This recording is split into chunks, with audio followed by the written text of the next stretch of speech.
Welcome to the new cyber frontier, bringing you the latest news and initiatives that focus on the development of cybersecurity economics. You don't have to be a computer or cybersecurity expert to get plugged in. Your host brings it straightforward, asks the tough questions, and brings the cyber world to a level of understanding for everyone. You can find us on the web at www.newcyberfrontier.com. Now join our host as he introduces the topic for today's new cyber frontier. Well, good morning, everyone. Welcome back to another episode of the new cyber frontier. My name is Shawn Murray. I'll be your host today. On the line, back with us, a legend, cyber legend, Pamela Fusco, sitting in her very beautiful backyard. The new CISO at Splunk, also a longtime standing member, distinguished fellow at ISSA, the Information Security Association, where she has been our treasurer on the international board for several years as well. Welcome, Pam. How are you today? Good morning, Dr. Murray. How are you today? I'm doing great. Well, we only get a half-hour segment to talk about all the great things that you've done and you're doing, so we're going to have to carve that down quite a bit. But welcome back to the show. You joined us just prior to the pandemic, and there's been some changes with you, some cool technology you've introduced with a startup. The contributions you continue to make on the board for ISSA. I'd like to start out and have you give our listeners a refresher on your background. Sure, Shawn. Thanks. Let's see. Been in cyber 33 years, a part of the ISSA International Board of Directors. The past 20 years or so, I have been a CISO at several organizations. Cryptologist, United States Navy is how all this started, to go Navy. Sorry, Shawn. Navy rocks. And currently, I am the Chief Information Security Officer at Splunk, which is a complete honor. And I have two startups that are with CEOs that are run by different CEOs. And one is a really cool kind of a pet cyber startup. So it's pretty good. Life's good, Shawn. Life's good. Yes, it is. I'd like to, transition over to, one of these startups that you just introduced to the world here in the last several months, helps, owners to secure their pets better than some of the other technology that's out there. Why don't you tell us a little bit about that startup? Oh, you're talking about Zulu Tales, right? Yes. Is that correct? That is correct. Yeah, Zulu Tales is really neat. Yeah, that's a passion of love of pets and animals with a combination of cybersecurity, and basically, long story short, is it's very unique. It's very disruptive to the pet industry, where you do not have to have any of your personal identifiable information attached to any of your pets. So it's a tag with a QR code. You click the QR code, and immediately it takes you right to a pet profile. So anybody who finds a pet will immediately say, "Oh, look, I have Snoopy in front of me. Oh no, Snoopy's blind or deaf. Let me get Snoopy home." They click a button that says contact owner. You put your information in there as the finder. Boom, send the button. It goes to the owner, and the owner gets a message that says, "Someone from Zulu Tales is trying to connect with you. They found Snoopy." It works anywhere in the world, 24/7. Doesn't matter what language you speak, and all of the transactions go through the Zulu Tales platform, so it's private and secure. No more postings on the internet or in 7-Elevens or gas stations with your phone number and your pictures and your address. It's pretty cool. We have already, I want to say, 10,000 plus members, and we launched June 1 in 2021. Wow. So yeah. Been a good gig thus far. Yeah, that's just awesome. Great technology. The idea of protecting personal identifiable information. Some of these other platforms don't do that. Actually, they collect your information and in some instances sell it. So I love the technology. Great launch. Great contribution to the rest of the community. Let's talk about ISSA. You are probably one of the longest standing board members that has been around for the oldest and largest cybersecurity nonprofit association in the world. What drew you to ISSA, and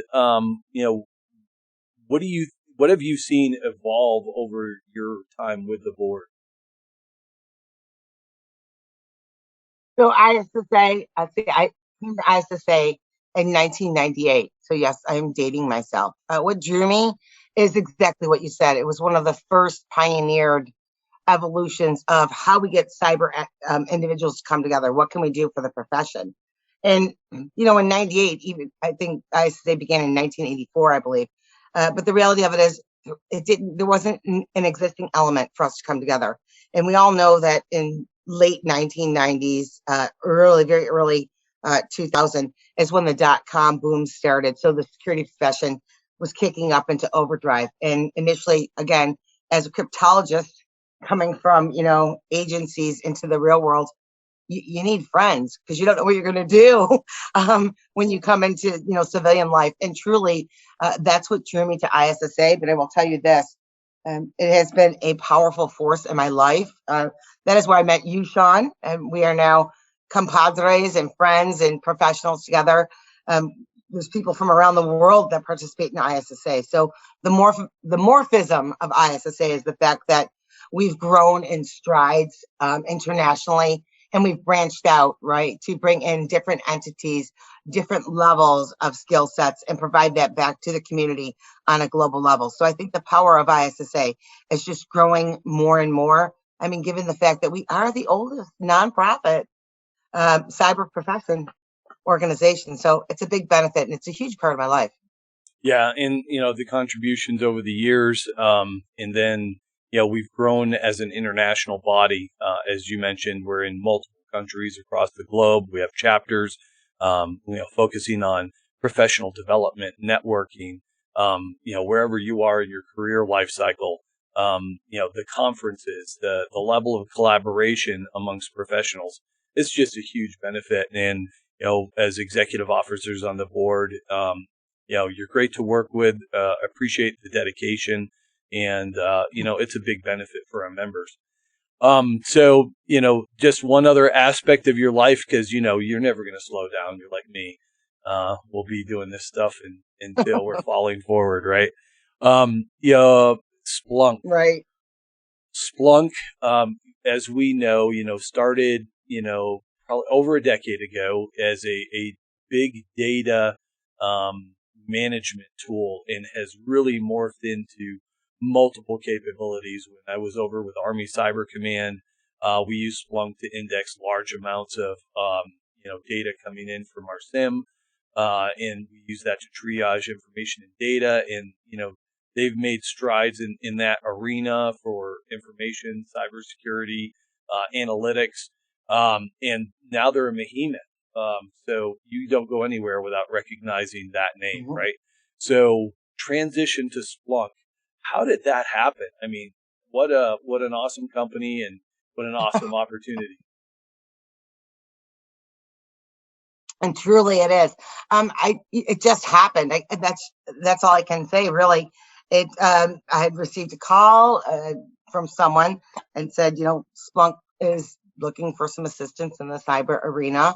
Would I be interested? And of course, I interviewed like anybody else would. And here I am at Splunk. It was pretty fast. I think, the pandemic, it changed a lot on how organizations reach out. It's not your traditional come meet the team, take 3 months to onboard, so on and so forth. It truly is a lot quicker, and I believe more powerful now that we are, remote workforce, if you will. So I will tell you this, it blows me away because, like you said, everybody loves Splunk, right?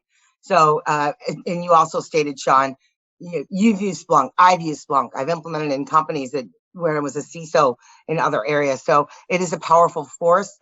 We are well beyond what a Splunk initially was back in the day, in our younger days, which is crunching the logs and collecting data and ascertaining what we can get from it, and information and intelligence. So far beyond that, it's like a battleship at this point, right? It's got everything. Truly, really empowers organizations to for compliance complexities as well, regulatory compliance, anything from security to attestation, remediation, looking at systems, containers, whatever the corporation, the entity desires to do, we provide for Splunk. And one of our most powerful plays, as you know, is data everywhere, and having that ability to ingest massive volumes of data and turn it into information. And that's truly what empowers us. That's awesome. We're And talking with just Pam Fusco she is the new Chief Information Security Officer over at Splunk. We're going to come back and continue that conversation with her right after this message. Blockframe technology offers next-generation blockchain-managed trust and security. Unique non-fungible tokens are used to secure software bills of materials to provide data quality and security for every transaction in your supply chain.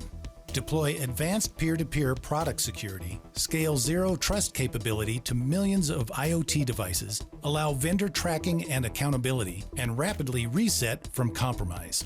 Unchangeable, time-sequenced blockchain data provides next-generation security using machine learning trust algorithms and audit analytics. Start securing your supply chain today by contacting Blockframe at www.blockframetech.com. Welcome back to the new Cyber Frontier. My name is Shawn Murray. I'm your host today. We're talking with Pamela Fusco. She is, amongst other things, the Chief Information Security Officer at Splunk. We got an introduction from Pam about her background, some of her associations with other organizations, and a brief overview of the evolution of Splunk, its capabilities, and the things that we're doing with it now. And so, Pam, I'd like to transition over to what a portfolio. I mean, you're talking about all kinds of different capabilities, and the compliance portion of the software. When you walked in the door and you started taking a look at things, can you explain to our listeners, from an executive point of view, what is your portfolio look like as the CISO for Splunk? Good question. So it really is a different portfolio from some of the other positions, right? It does not include physical security, which a lot of the CISOs, as we know, we do not. What it does include, though, is cyber for internal, for Splunk itself, our staff, our employees, business applications, internal business units on a global level, and also for our clients, the products and services that we deliver to our Splunk customers, of which I believe, Shawn, you're a Splunk customer. I am. And I'm also a Splunk customer internal because we use it throughout IT as well as on my team, the cyber team. We use Splunk for everything we do from a cyber perspective. So the portfolio really is expansive for me, that is, and my team's mission. And I think the most exciting part of it is influencing and being able to support that which we give to our customers, pushing product out, for lack of a better term, and seeing how it is, gravitates into the industries in all market verticals. So for me, that's the fun part. That's awesome. So from a security appliance perspective, software is Splunk is predominantly software, and there was a strategy several years ago to start integrating it with specific technology, so it can compete in the SIM market. Why don't you give us a little bit of background on Splunk as a SIM? Yeah, Splunk's had a SIM. Gosh, we've had our SIM for a long time, and a SOAR. So our SIM does integrate, right? The SOAR and the SIM together integrate very well. In addition to that, we've also deployed additional methodologies. So we're looking at threat modeling, threat vulnerability management, if you will, bringing in all of the new leads that come in on a daily basis. We have an acquisition of TrueStar. I think that was 6 or 7 months ago, and integrating what TrueStar does into our platform too. So it's more than just a SIM or a SOAR. It really is real time, not so much point in time. And the SIM or the SOAR, when you pull those together, it gives you your full picture across the board of everything that's going on beyond just cyber. So I'm not sure why, someone would think that our SIM is new technology. It's not. It's just improved upon what we've always had. Yeah, and so you can do it light, and you can do it heavier if you want. Right, it's got all the bells and whistles based on the subscription, right? Just like the other ones. From Yeah, so, right. as a product and then using it internally. How does Splunk as a SIM itself enable your analysts to? Can you give us any case studies internally as to some success stories with the product in house? Absolutely. One of the best benefits of being able to, use your own product in house, if you will, is one, the cost, right? It helps the cyber budget to get reduced. So yay for us on the cyber team. But number two, we're able to evaluate and see firsthand what the next evolution is. And as the customers, we're a little bit tough on it, right? So we want it to be perfect for our customers, external to Splunk. So we get to test it out and feel it out and share what we believe could be improvements or advancements for Splunk as it moves forward. That's one of the powerful benefits. Number two, the other benefit is we're able to see and articulate very quickly. I mean, Shawn, you and I have been doing this a really long time. I have to say the power of Splunk is exponential. What we can pull in and such a short period of time by the way that we bring in the data and the information and turn that into realistic a vulnerability or a threat or an assessment or whatever is happening at that moment, it really does cut down the time to resolve, identify, so protect, detect, and respond. It's almost instantaneous at this point with some of the things that we can do with Splunk. What is some of the intelligence capabilities that we can garnish from the technology itself? So it depends on the information you put into it, right? So again, we can take in any data, and Splunk is not just used for cyber. It's really used for quite a bit of business solutions. We even have this little kind of a play on play. It's called Splunk on Splunk. We have several employees that are entrepreneurs that have their own businesses, and we just recently did one of a gentleman. He's an engineer in Splunk, and he has a microbrewery, and he shows how he uses Splunk to show the temperature in the fridge for the beer on tap. He shows how much he's poured, how much he's got left. Splunk is not just about security. Splunk runs your business. I mean, our customers, our portfolios, everything in the world. We touch everybody. Pharmaceuticals, healthcare, science, stores, Walmarts, you name it. We're everywhere. So it's supply chain too. It's not just cyber. Yeah, that's awesome. We're talking to Pamela Fusco, the new Chief Information Security Officer over at Splunk. We're going to be right back and finish up our discussion with Pam right after this message. Blockframe technology offers next-generation blockchain managed trust and security. Unique non-fungible tokens are used to secure software bills of materials to provide data quality and security for every transaction in your supply chain. Deploy advanced peer-to-peer product security, scale zero trust capability to millions of IoT devices, allow vendor tracking and accountability, and rapidly reset from compromise. Unchangeable, time-sequenced blockchain data provides next-generation security using machine learning trust algorithms and audit analytics. Start securing your supply chain today by contacting Blockframe at www.blockframetech.com.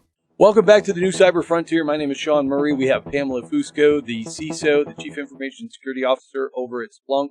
We've been talking about, the evolution of Splunk, Splunk's capabilities. It's not just a cyber tool anymore. It is helping businesses run their business by providing insight, analytics, intelligence information that enables businesses to be more efficient and more effective. So when we look at, the evolution of Splunk, it's not just a tool crunching big data anymore. Pamela, I'd like to focus back on, all of those things. You have a global reach now in your role as the Chief Information Security Officer. What are some of the day-to-day activities that you have to oversee? I'm assuming you have a huge team doing all kinds of dynamic things. Right. So day to day, I will say that currently my calendar is jacked up.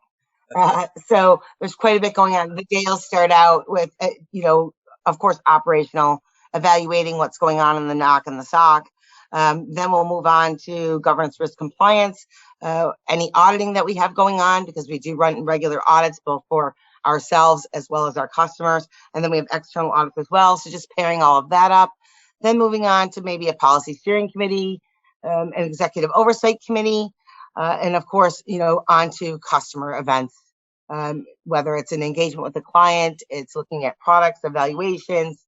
So truly, it's traditional. I'm not doing anything crazy and different other than loving what I do at Splunk. So it's a packed schedule. It's an awesome cyber team. I just feel really blessed. And there's individuals on the team that have written books that are very popular that are out there. Some of them are, DNS for Dummies. I mean, you can recognize some of the names. We have individuals that are also adjunct professors at universities like Purdue on the team, those that run hackathons. So I feel as if sometimes, I've been dropped into the middle of the next evolution, third decade, 20th century of the experts in the cyber industry. So it's a good life right now, Shawn. I can't complain. Yeah, this is one of those dream jobs. It sounds Although like. my husband, I have to tell you, when you work with a company like Splunk, and you love the product and you think, okay, but when you get in there, it's I haven't had this feeling since I worked at Digex in 1998. It's pretty powerful. Feels good. That's awesome. So, talk a little bit about your staff and some of the dynamic attributes associated with the professionals you work with. So, cutting edge. Sounds like you've got a team that is dedicated outside of the regular job, doing different things that contribute as well. How about the board? Why don't you describe your relationship with the board of directors? One of the big challenging things that we usually talk about as CISOs is, who do we report to? Does the message get where it needs to get to? And, and sometimes the board's not engaged. Sometimes the board just wants cyber at a high level, and then you're dismissed. Why don't you give us a little description of what your relationship is with the board? So given the fact that I've been at Splunk, I think 45 days, when I arrived, the first board meeting was, I think, my 8th day on the job. So I got a pass for that. But I will tell you this, the board is exceedingly engaged. The audit committee is exceedingly engaged. The CEO, Doug Merritt, is absolutely 100% engaged. And my boss, Shawn Murray, is a rock star. He comes from, I think he had 15 years at Microsoft, then AWS, Amazon, and now here at Splunk. So Shawn Murray truly takes it right to the top. He is a direct report to them. And there's no question. I mean, it's very open communication, honesty, openness, state the facts. So I don't think that we have a board that turns a blind eye, nor will, and nor do we have executive leadership above me that turns a blind eye. They are very engaged, very engaged. And again, it's different than what you would see in corporate America, in all honesty. It really is. Okay, so everything is peaches and cream. Where is it? Why don't you tell us? Where are some of your challenges? What do you see down the pipeline? What projects might you be working on? So challenges, everyone has their challenges. So demand, right? Demand, and keeping up with the demand. What's the next evolution of unearthed events, right? That's always all of our biggest fear. We don't know what's around the corner. 0 days. You look at ransomware. Those really are the evolutions that you want to keep ahead of. So how do we get that? How do we know what's coming? How can we foretell what could be around the corner to protect our customers and get those signatures in there ASAP, as well as ourselves? And Splunk invests heavily in research. We have several mathematicians within Splunk that do this on a daily basis, and research analysts that go out there and do that. But that would be the greatest challenge, which I don't think is different than many other organizations out there that have the challenge. It's a great challenge for us because cyber is a primary focus for what we do, as you can tell, aside from observability, which we use for our clients as well. So just trying to keep ahead of it is the greatest challenge. On top of that, it's sometimes collaboration. Who's doing what, when's it happening, because we're moving so fast and furious. I wouldn't say it's a challenge. I think for me, it's just still getting to know everyone and saying, oh, right, I haven't met Sally yet. Better go talk to her because apparently she's got something whiz bang she's working on. And in getting that under the umbrella and kind of understanding the flow. So right now, that would be my greatest challenge. Oh, how about budgets? How does your budget look like? Well, given that I think we're going into Q4 on my side, and I've just acquired this budget, I would say that my budget is appropriate, and that when I look at what the budget is, there's room in the budget for training. Because if you're going to be a Splunker, you've got to be trained both internally and externally. So we have the opportunity for training as well, and I mean solid training, right? Not just a $200 course online. It's solid. Secondary to that, of course, a budget to grow, right? So again, we have the benefit of saying, we use a lot of Splunk, so that doesn't hit the budget too hard when you are Splunk and you use Splunk, but we do have budget for several other attributes that we do use. I mean, we do use other tools and technologies to plug in as well too. Yeah, that's so awesome. Budget, I would say, is good. Is good. Yeah, sounds like there aren't too many rocks to overturn there looking for challenges other than, meeting scalability and on demand. One of the things that I've talked to some other analysts about is how Splunk is being used for the pandemic. Can you give us some insight as to what a benefit Splunk has been for the globe in its relationship to the pandemic?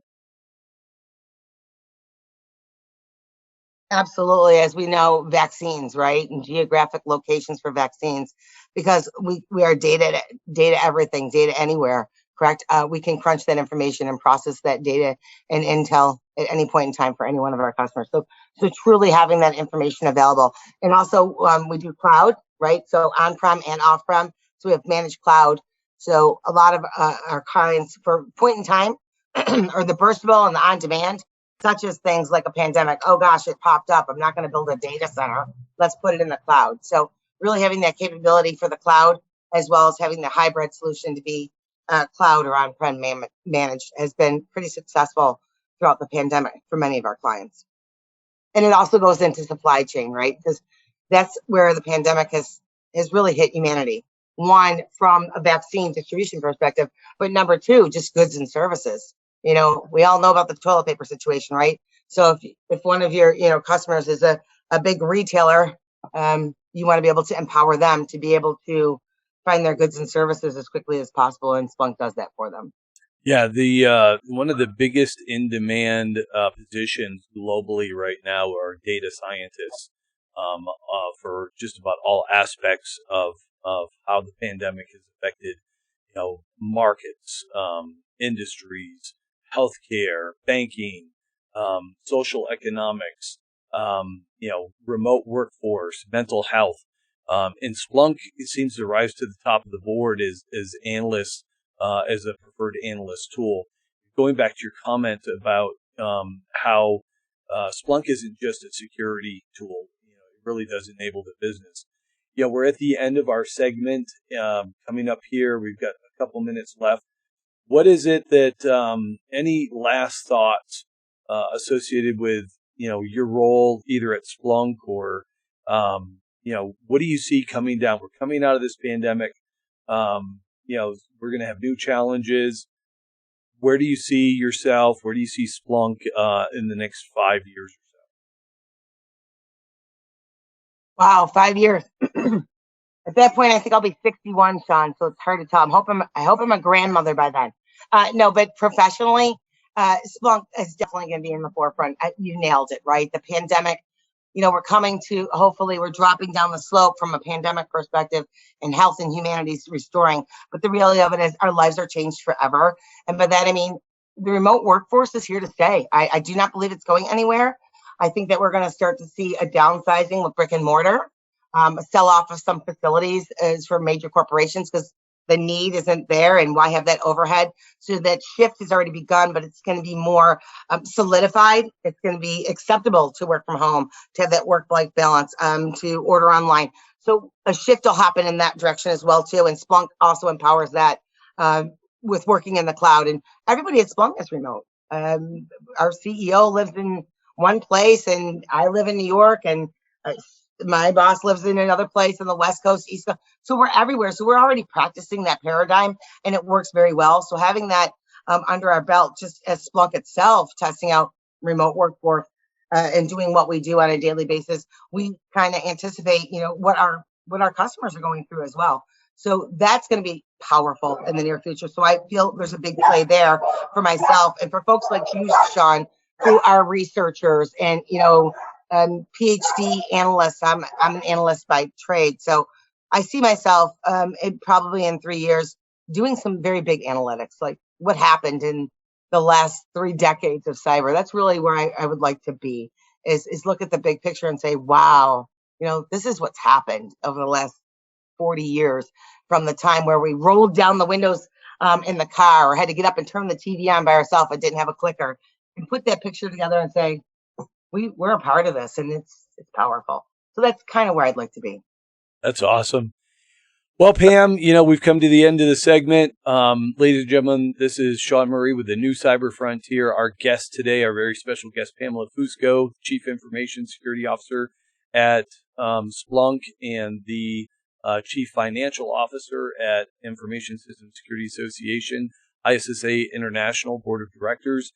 Pamela, thank you so much for your time today and sharing your new experience at Splunk with us. Thank you, Shawn, and thank you, my professional brother. I hope to see you soon. Be well. Yes, ma'am. You have a great day. We hope you have enjoyed this episode of New Cyber Frontier. Remember to get involved. Often we think that someone else will handle privacy and security in the virtual world, but you are the only one truly in command of your virtual fate. Join our mailing list so we can keep you informed of breaking news and new releases. If you have an idea, if you have a question that you would like to hear answered, or if you want to get involved with our efforts, reach out to us at newcyberfrontier.com. We also encourage you to visit our sponsors' links, as they are the ones that really make this show possible. I want to thank each of you for supporting the show, and we look forward to seeing you back for the next episode of New Cyber Frontier.